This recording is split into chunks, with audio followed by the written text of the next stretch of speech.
Prime Minister, dear Mikuláš, thank you so much for your most welcome speech. And we will discuss it later when we have heard the speech of the Right Honourable Inigo Mendez de Vigo, and then we discuss the two speeches together. Please, Inigo.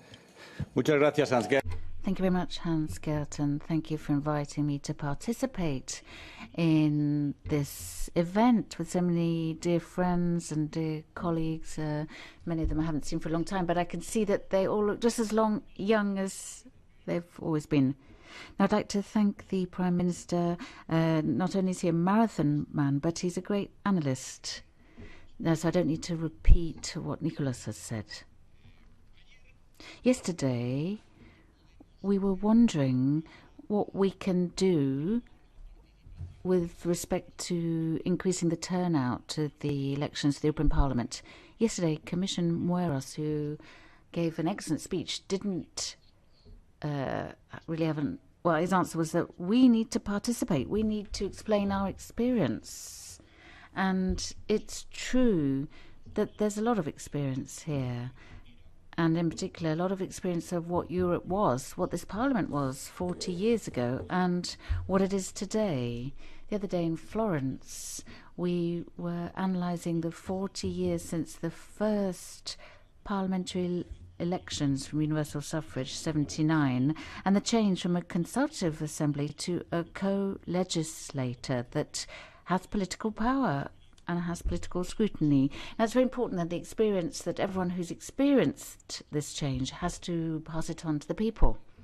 Furthermore, the importance in participating is that all of us are Europeans, even if we don't know it.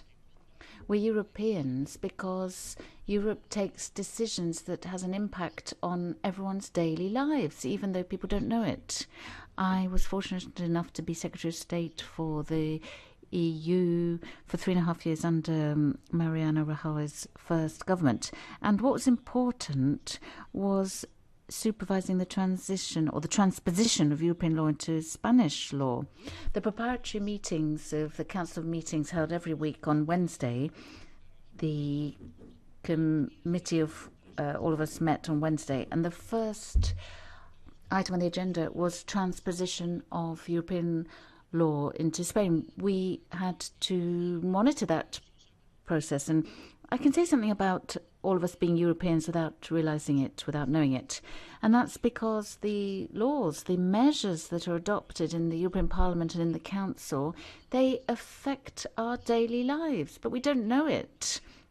They have such a solid, important impact on our daily lives. And for that reason, participating in elections in the Parliament as a co-legislator is absolutely essential. If you don't do it, then you're really not understanding what's going on. A lot of the time people talk about Brussels as if it's far away. Well, no, it's not as if Brussels doesn't exist. Actually, the people taking the decisions are the national governments, the Council and this Parliament. It's not Brussels, some abstract thing. And then a fundamental element, in order to participate in the elections, something that we introduced here in this European Parliament, and Hans-Gert Pöttering played a vital role there, namely the indirect election of the President of the Commission through the European elections. Now, when we analyse the low turnout, we reach the conclusion that for a lot of people, they don't think it matters whether or not they participate. They wonder what the point is of these Parliament elections.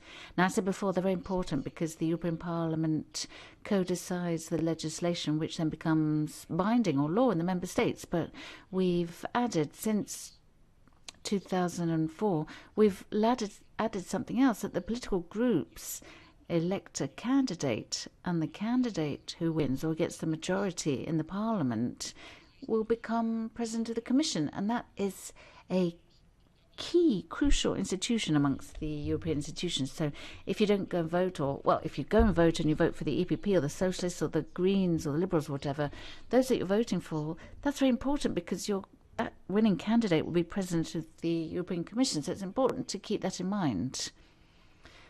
Now, they're not elections that have no importance, but rather what's at stake is then the President of the European Commission.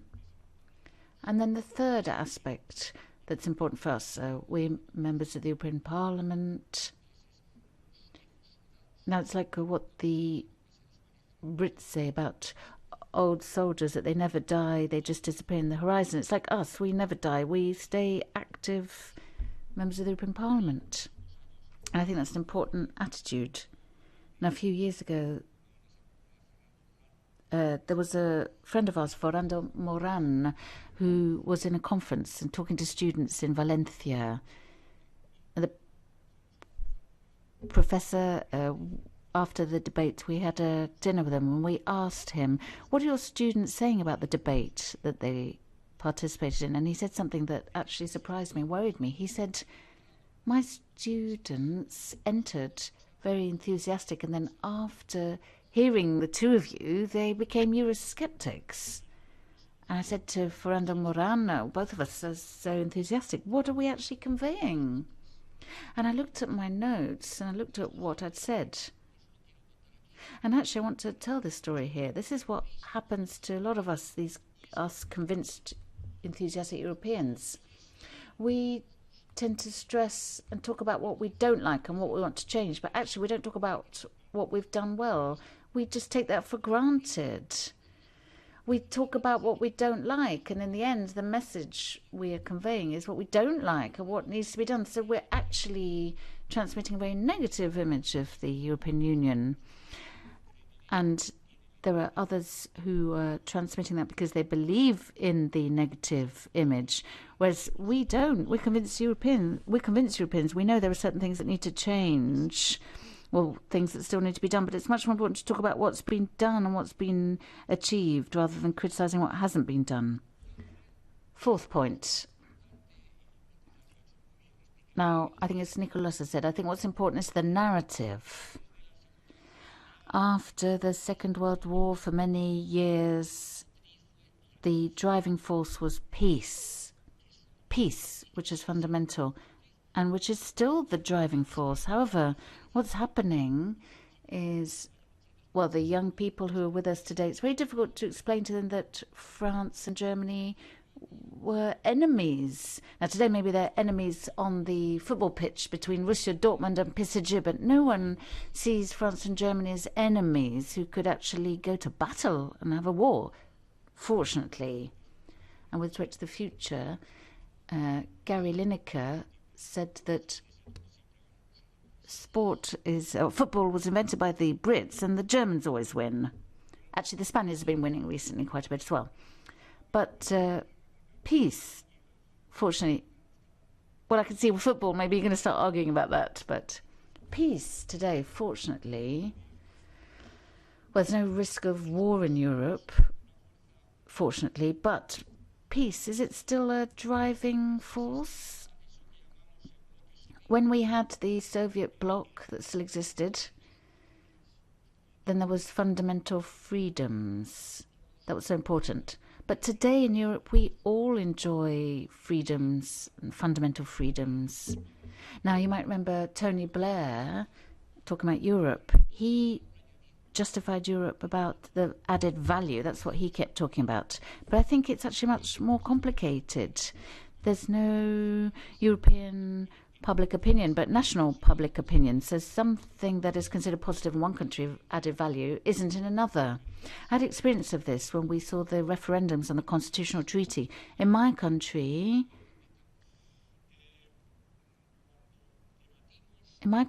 when we were debating why we had to have a constitutional treaty, some people justified it by saying that thanks to enlargement, we actually had to sew together the two Europes and it needed a constitutional element. That message got across in my country. People understood it, but in other countries that I don't have to mention, they started talking about the Polish plumber. And the same idea had completely the opposite effect. Now, the European Constitution, in some countries, it was rejected because it was too supposedly liberal, whereas in other countries where there wasn't a referendum, it would have been rejected by being too socialist.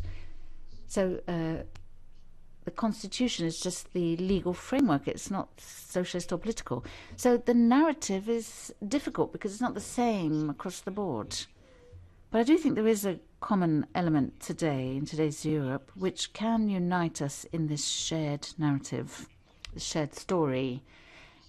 The world has changed a great deal, and we're in the midst of a revolution, the technical digital revolution, which has changed all the paradigms we knew. It's also changed the world in which we're living. Today, we have a superpower, the United States, which at the moment is conducting an isolationist policy. The US was the guarantor of, well, in the First World War it intervened, and then it was a guarantor of peace. But now it's saying it doesn't want to be responsible for security in the EU. And then we've got Putin's Russia with very real threats. And we've got an emerging power, China. This is the world we're living in. This is a world difference in which we have to live with certain rules. And these rules, none of our countries, individually speaking, has the strength to impose those rules nor to negotiate them. The only thing that can be on an equal footing with these superpowers is the European Union. Now, Pierre-Henri Spaak, Belgian politician, her daughter Antoinette was a member of this parliament in the 40s, was saying that Europe doesn't have large or small states, that we're all small, but actually the large ones hadn't realised that. That's what Spaak said in the 40s. Today it's ever more real. Goldman Sachs has published a study where it says that in 2050, out of the 15 economic powers of the world, only one of them will be European. So we as Europeans have to be aware of this. We have to know that either we act together or otherwise we simply just won't count on the world stage. And the rules, others will be dictating them. And what unites us Europeans? It's the so-called European way of life. In other words, the freedoms, the market economy, economic, social and territorial cohesion and solidarity. And obviously each of us has our ideology, whether it's a Christian Democrat, socialist, liberal, green or whatever. Each of our ideologies will focus on a different thing, but at a historic point of time, different things will matter. Before, Pat Cox talked about, he quoted Marco Lambertini. It's very important. We probably weren't aware of this 20 years ago, just how important it is to save the planet. But today it is, yes. We have to focus on that. But